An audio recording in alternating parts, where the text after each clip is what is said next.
जय हिंद सभी को। चलिए आज हम लोग की फिजिक्स की क्लास को कंटिन्यू करते हैं। फिजिक्स में लास्ट टाइम हम लोग ऊर्जा के संबंध में पढ़ रहे थे और ऊर्जा के संबंध में हम लोगों ने पढ़ा कि कार्य करने की जो क्षमता होती है उसे क्या कहा जाता है, ऊर्जा। इसके बाद ऊर्जा के विभिन्न मात्रकों को देखा गया और ये कहा कि कार्य और ऊर्जा के लगभग विमीय सूत्र और मात्रक एक ही होते हैं। इसके बाद आज हम लोग उसी के आगे देखेंगे और आगे ये देखेंगे कि ऊर्जा के प्रकार क्या हैं या ऊर्जा का रूपांतरण जो हम पढ़ा रहे थे लास्ट टर्न आपको, तो ऊर्जा के रूपांतरण को आगे देखते हैं। देखिए पिछले टर्न में कुछ क्वेश्चन आए थे, जैसे एक क्वेश्चन आपको हमने विद्युत मोटर तक करा दिया था। इसके बाद जैसे आपसे पूछता है लाउड स्पीकर में कौन सी ऊर्जा किस ऊर्जा में परिवर्तित होती है, तो बताइए लाउड स्पीकर में कौन सी ऊर्जा। तो इसमें विद्युत ऊर्जा ध्वनि ऊर्जा में परिवर्तित होती है। विद्युत ऊर्जा बदलती है ध्वनि ऊर्जा में। इसके बाद जैसे आपसे इसी से मिलता जुलता है माइक्रोफोन माइक्रोफोन में कौन सी ऊर्जा किसमें परिवर्तित होती है, तो माइक्रोफोन में ध्वनि ऊर्जा, जो आपकी ध्वनि है वो परिवर्तित होती है विद्युत ऊर्जा में, तो ये याद रखिएगा। इसके बाद इसी से आपसे पूछा जाता है कि मोमबत्ती में, यानी मोमबत्ती जब जलती है तो उसमें हमने दो क्वेश्चन आपसे पूछे थे, किसी ने भी आंसर नहीं किया। मोमबत्ती का यदि जलना कहा जाए तो मोमबत्ती का जो जलना होता है इसमें कौन सी ऊर्जा किसमें परिवर्तित होती है, तो इसमें जो मोम होती है वो क्या है, रसायन है, तो इसमें रासायनिक ऊर्जा परिवर्तित होती है किसमें, प्रकाश ऊर्जा में, या बोल सकते हैं ऊष्मीय ऊर्जा में। तो ये पॉइंट याद रखिएगा जो भी ऑप्शन दिया गया हो। इसके बाद यदि पूछ लिया जाए मोमबत्ती का, ये पूछा गया है मोमबत्ती का गलना, ये कौन सी ऊर्जा है, मोमबत्ती का जलना और मोमबत्ती का गलना, बताइए। देखिए इसमें क्या होता है, मोमबत्ती का जो गलना होता है इसमें आपकी मोमबत्ती प्रकाश के रूप में जल रही होती है और गलने को क्या कहा जाता है, किस रूप में, तो ये एक प्रकार का भौतिक परिवर्तन होता है और भौतिक परिवर्तन के अंतर्गत इसमें आपकी जो रासायनिक ऊर्जा है वो किस में बदल जाती है, प्रकाश ऊर्जा में बदल जाती है। तो इसके आगे दूसरा देखते हैं। जैसे आपसे अगला पूछा जा सकता है कि प्रकाश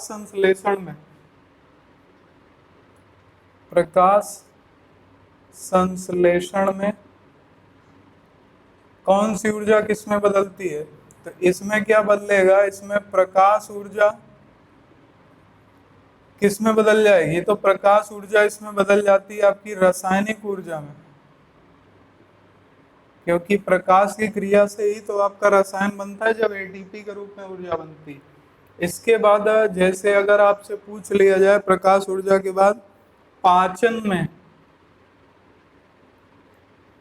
में कौन सी ऊर्जा किस में बदलती है, तो पाचन में आपकी रासायनिक ऊर्जा शारीरिक ऊर्जा के रूप में बदल जाती है। रासायनिक ऊर्जा किस में बदलेगी, शारीरिक ऊर्जा में, ये भी नोट कर लीजिएगा। इसके बाद पाचन के बाद अगली बात करें, सौर सेल के बारे में बहुत पूछा जाता है। सौर सेल यानी सोलर सेल, सोलर सेल में अगर आपसे पूछा जाए तो कौन सी ऊर्जा किसमें बदलती है, तो इसमें प्रकाश ऊर्जा बदल जाती है। प्रकाश ऊर्जा ये बदलती है विद्युत ऊर्जा में, तो इसको भी नोट कर लीजिएगा।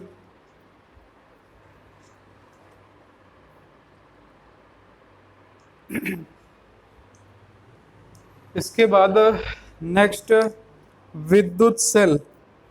विद्युत सेल के बारे में बनता है कि विद्युत सेल यदि प्राथमिक हो, जिसको चार्ज ना किया जा सकता हो, तो प्राथमिक जो विद्युत सेल है, अभी जब इस टॉपिक में आएंगे तब उसमें और डिटेल से बात करेंगे। विद्युत सेल, जो प्राथमिक विद्युत सेल होते हैं उसमें कौन सी ऊर्जा किसमें बदलती है? जो चार्ज नहीं हो पाते उसमें रासायनिक ऊर्जा बदलती है, किसमें? विद्युत ऊर्जा। लेकिन अगर वहीं विद्युत सेल का दूसरा पूछ ले, जो चार्ज किए जा सकते हैं विद्युत सेल, यानी इनको कहा जाता है द्वितीयक सेल। इसमें क्या होता है? तो इसमें रासायनिक ऊर्जा किस ऊर्जा में बदलेगी बताइए?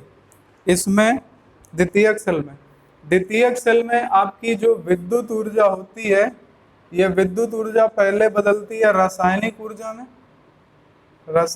और इसके बाद ये रासायनिक ऊर्जा फिर से बदलती है विद्युत ऊर्जा में।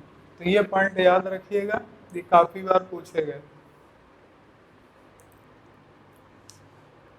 नोट कर लीजिएगा जल्दी से।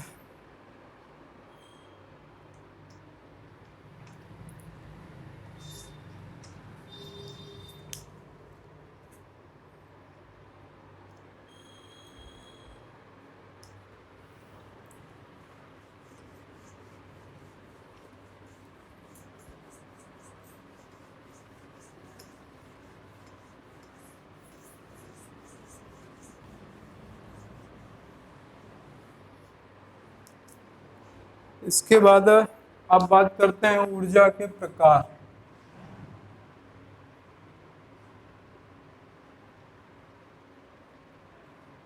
देखिए, ऊर्जा दो प्रकार की होती है। एक ऊर्जा जो वस्तु की गति के कारण होती है, जिसे हम लोग बोलते हैं गतिज ऊर्जा, और एक ऊर्जा होती है जो वस्तु की स्थिति के कारण आती है। जब वस्तु स्थिर होती है तो इसे कहा जाता है स्थितिज ऊर्जा। तो ऊर्जा कितने प्रकार की? दो प्रकार की, सब लोग जानते हो, इसलिए हम ज़्यादा इसमें एक्सप्लेन नहीं करेंगे। तो यहाँ पर अगर पॉइंट ऐड करना चाहते हो तो ऐड कर लीजिएगा। किसी वस्तु में उसकी गति के कारण उत्पन्न ऊर्जा गतिज ऊर्जा कहलाती है। दूसरा, किसी वस्तु में उसकी स्थिति के कारण उत्पन्न ऊर्जा स्थितिज ऊर्जा कहलाती है। नोट कर लीजिएगा। इसके बाद अगली बात आती है, जो स्थितिज ऊर्जा है, इसका इंग्लिश में इसे क्या बोलते हैं? इंग्लिश में इसे बोला जाता है काइनेटिक एनर्जी, और इसको इंग्लिश में बोला जाता है पोटेंशियल एनर्जी। काइनेटिक एनर्जी और पोटेंशियल एनर्जी, इसका सूत्र हम लोग जब डिनोट करते हैं तो लिखते हैं के बराबर हाफ mv²। के बराबर हाफ mv²। और पोटेंशियल एनर्जी का फॉर्मूला होता है पोटेंशियल एनर्जी बराबर mgh।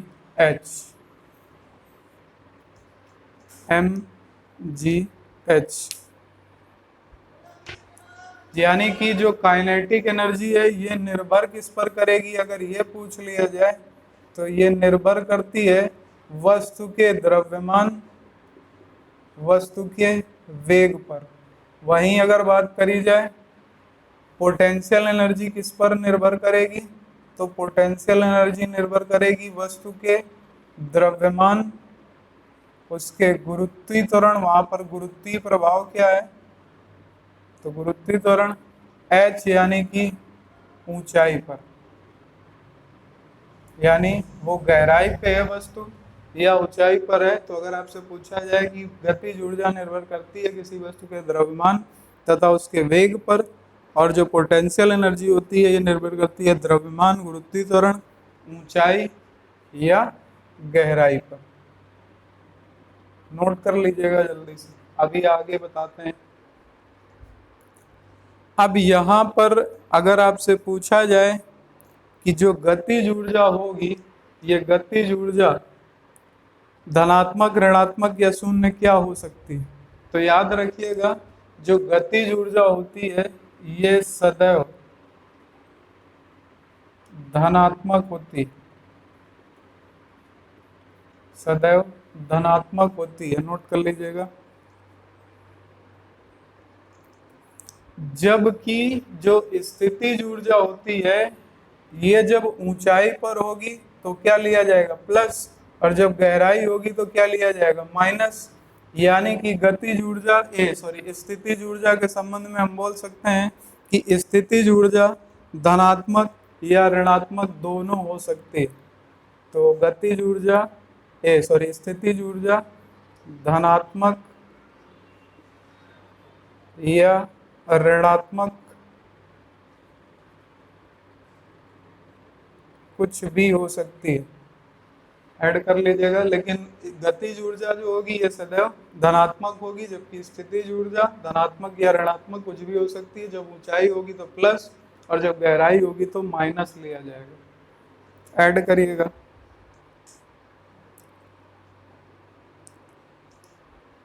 अब यहाँ से गतिज ऊर्जा की अगर एग्जाम्पल की बात करें तो इसके एग्जाम्पल में आप ले सकते हो कोई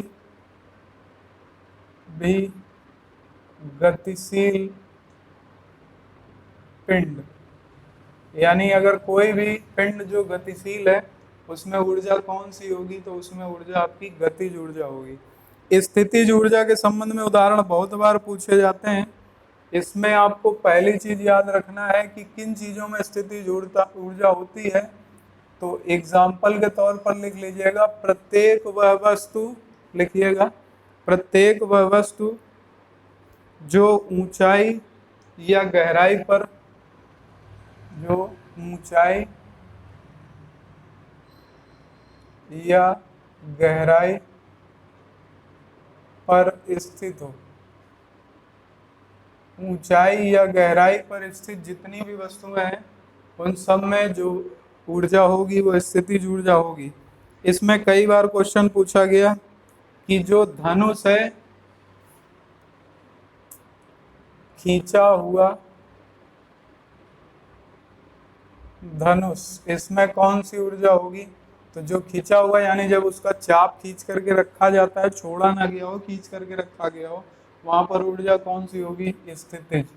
इसके बाद इससे आपसे पूछा जाता है रुका हुआ हथौड़ा, रुका हुआ हथौड़ा, ये क्वेश्चन कई बार आ चुका। इसके बाद आपसे यहाँ एग्जाम्पल में आप लिख सकते हो, जैसे बांध में रुका पानी, बांध में रुका पानी। इसके बाद आप ले सकते हो बांध में रुका पानी, चाबी भरा हुआ, चाबी भरा खिलौना या घड़ी। इसके बाद दबी हुई या खींची हुई स्प्रिंग,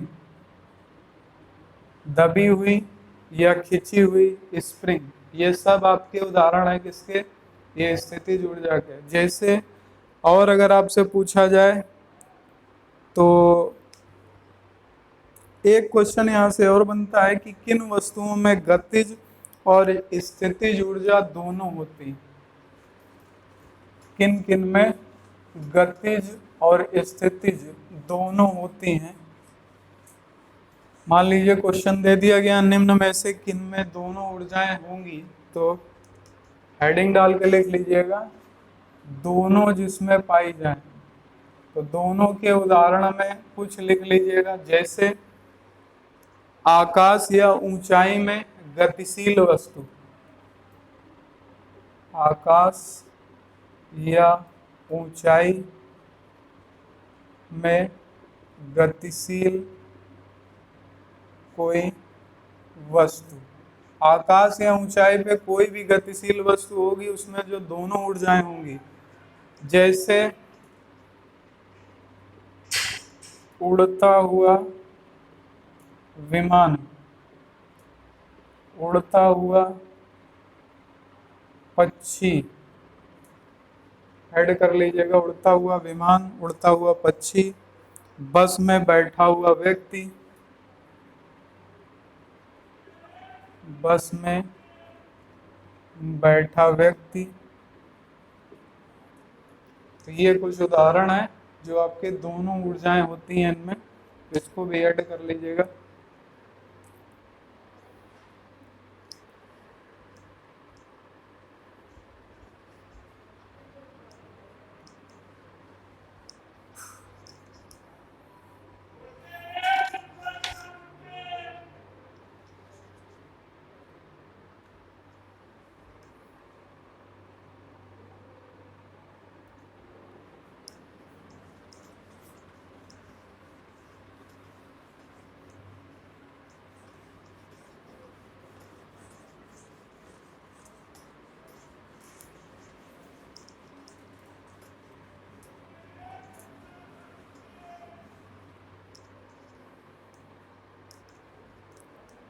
अब कुछ जैसे संबंध या रिलेशन के बारे में पूछा जाता है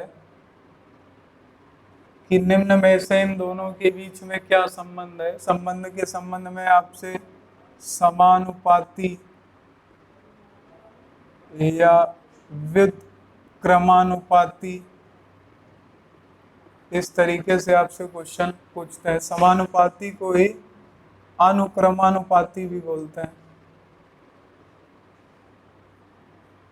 तो यहाँ से कैसे क्वेश्चन बनते हैं जरा उसके संबंध में देखते हैं। क्वेश्चन आपसे पूछेगा कि गतिज ऊर्जा का द्रव्यमान से क्या संबंध है। पहला पॉइंट, गतिज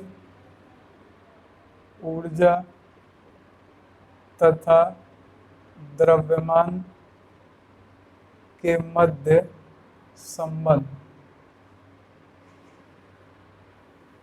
गतिज ऊर्जा तथा द्रव्यमान के मध्य संबंध, बताइए क्या होगा।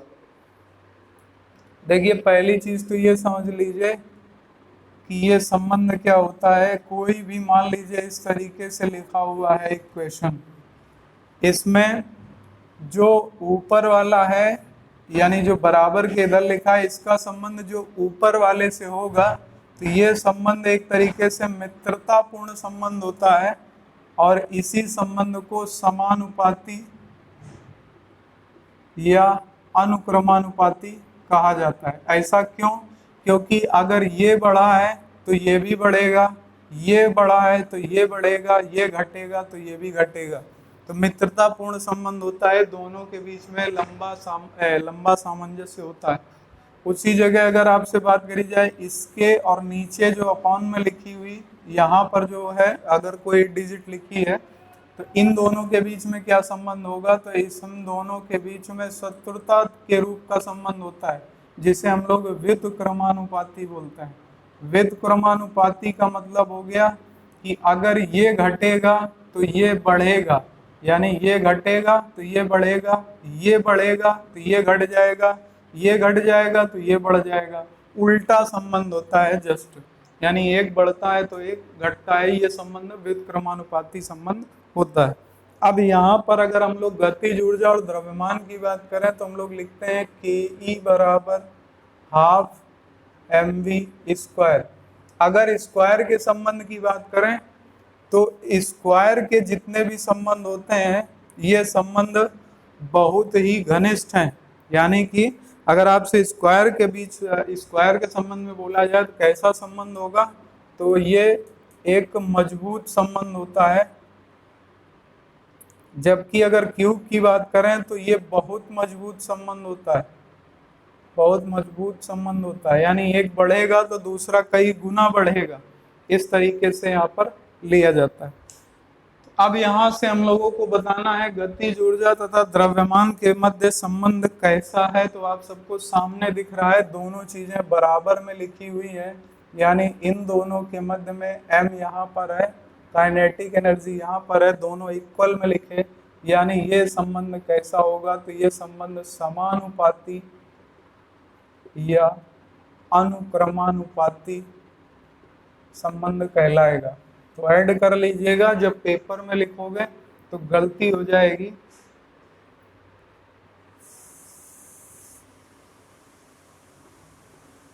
तो ये चीजें याद रखनी है आपको, गलती नहीं करनी है। इसके बाद अगर आपसे पूछ लिया जाए, मान लीजिए एक गतिज ऊर्जा तथा वेग के मध्य संबंध,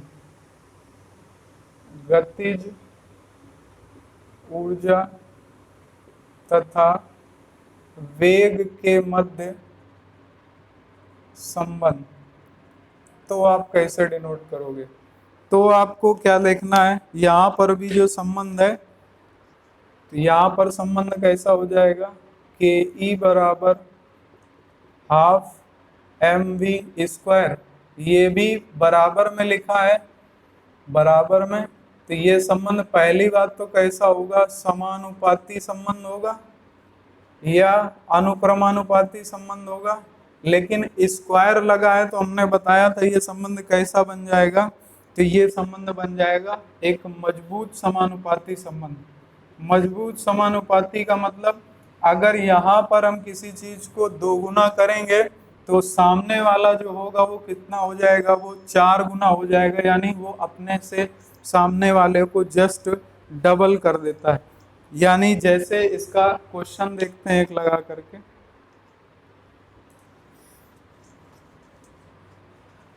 पहले इसका क्वेश्चन देखते हैं ऊपर वाले का। दो वस्तुएं जिनका द्रव्यमान 10 किलोग्राम और 30 किलोग्राम। क्वेश्चन है, दो वस्तुएं जिनमें एक का द्रव्यमान 10 किलोग्राम और दूसरी का द्रव्यमान 30 किलोग्राम,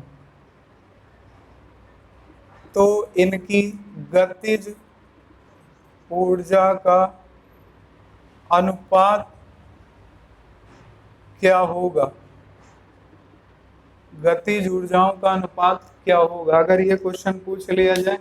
तो देखिए, दो का द्रव्यमान कितना दिया है, 10, और 30 का, तो पहले का द्रव्यमान कितना दे दिया गया, 10, और दूसरे का द्रव्यमान कितना दे दिया गया, 30।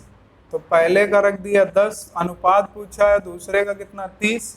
इसको डिवाइड करेंगे, अगर m की वैल्यू लेंगे तो अनुपात कितना आ जाएगा, 1:3। अब 1:3 दिया गया और पूछ क्या रहा है, गतिज ऊर्जा का, तो यहाँ संबंध कैसा है, समानुपाती। तो यहाँ पर जो k का m से रिलेशन है वो कैसा है, समानुपाती। तो गतिज ऊर्जा का जो अनुपात आएगा वो भी क्या आएगा, 1:3। ये क्वेश्चन सिंपल है, लेकिन जब आते हैं तो सर दर्द कर देते हैं, इसलिए इसको नोट कर लीजिएगा।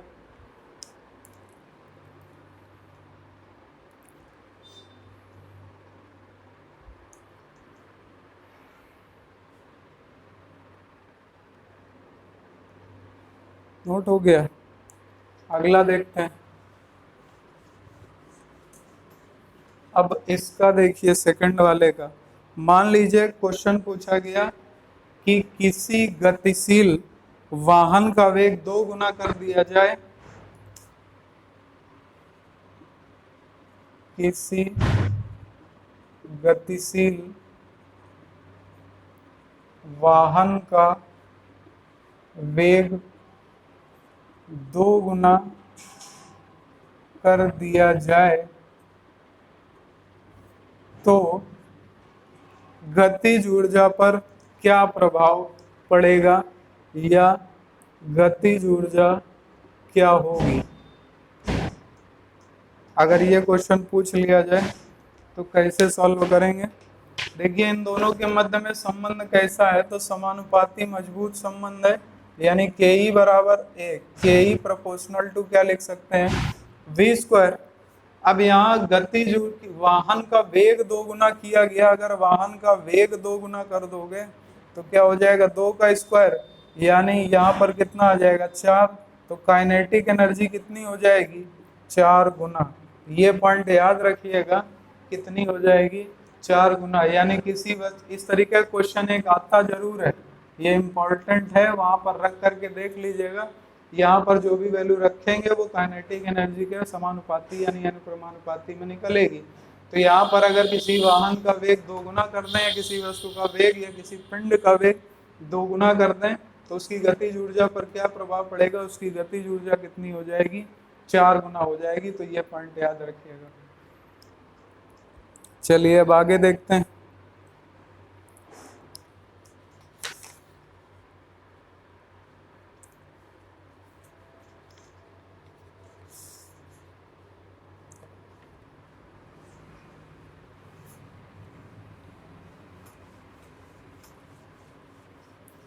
दिख रहा है सबको?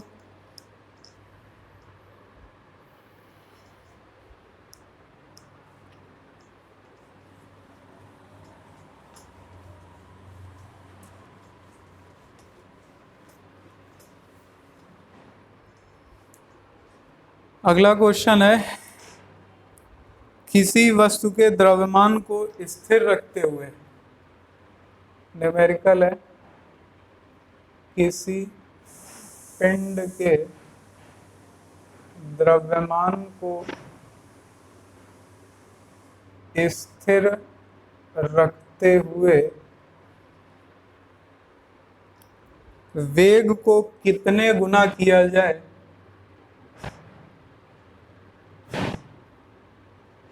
वेग को कितने गुना किया जाए कि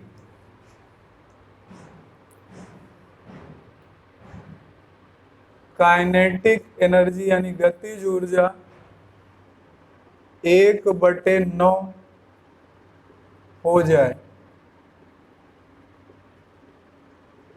बताइएगा, ये क्वेश्चन जरा सॉल्व करके बताइए। ऑप्शन दे दें। ऑप्शन है, पहला 3 गुना, दूसरा 9 गुना, तीसरा 1/3 गुना, चौथा 1/9 गुना। बताइए।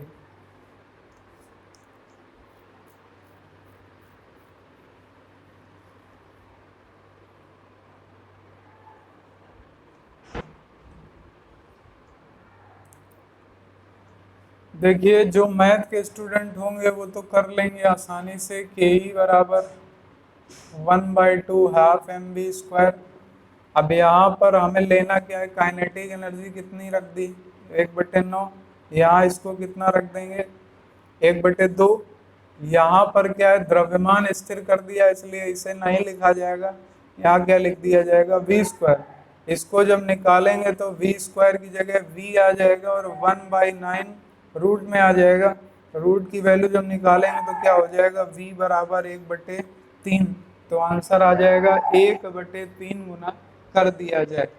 तो 1/3 गुना कर दिया जाए, ये आपको नोट कर लीजिए। इस तरीके के क्वेश्चन पूछे जाते हैं। अगला क्वेश्चन देख लेते हैं। क्वेश्चन है, एक कार, एक बस, एक ट्रेन,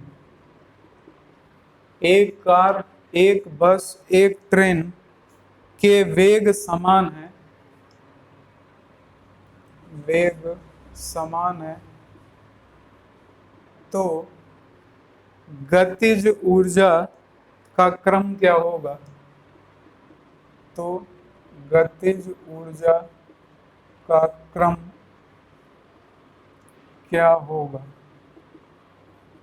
बताइए। ऑप्शन, कार, बस, ट्रेन। अब कार, बस, ट्रेन ये चारों ऑप्शन में होगा, लेकिन यहाँ पर साइन अलग अलग होंगे। पहले में आप ऑप्शन है कार, बस और ट्रेन बराबर पे हैं, दूसरे में ग्रेटर का साइन लगा है, तीसरे में स्मॉलर का साइन लगा और चौथे में ये साइन लगा। 4 ऑप्शन है, क्रम बताना है कौन सा सही होगा।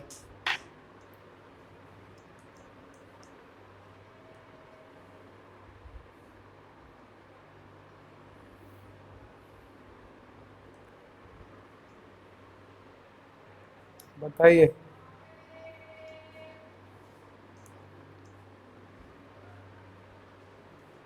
क्या सही होगा?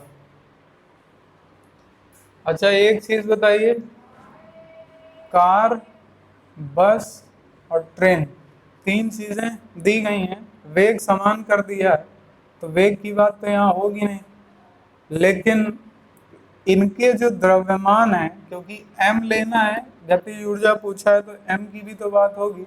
तो जो एम होगा वो एम किसका सबसे ज्यादा होगा, यानी द्रव्यमान सबसे कम कार का होगा, कार से ज्यादा किसका होगा, बस का होगा, और इससे ज्यादा किसका होगा, तो इससे ज्यादा किसका द्रव्यमान होगा, ट्रेन का होगा।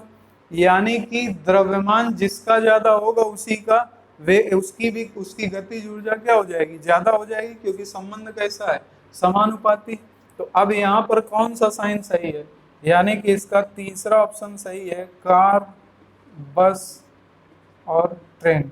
इस तरीके के भी क्वेश्चन आते हैं, तो इनको याद रखिएगा और इन क्वेश्चनों को लगा लीजिएगा। इस तरीके के जितने भी न्यूमेरिकल हैं उनको भी लगा लीजिएगा। अब हम लोग मिलेंगे नेक्स्ट वीडियो में फिजिक्स क्लास में।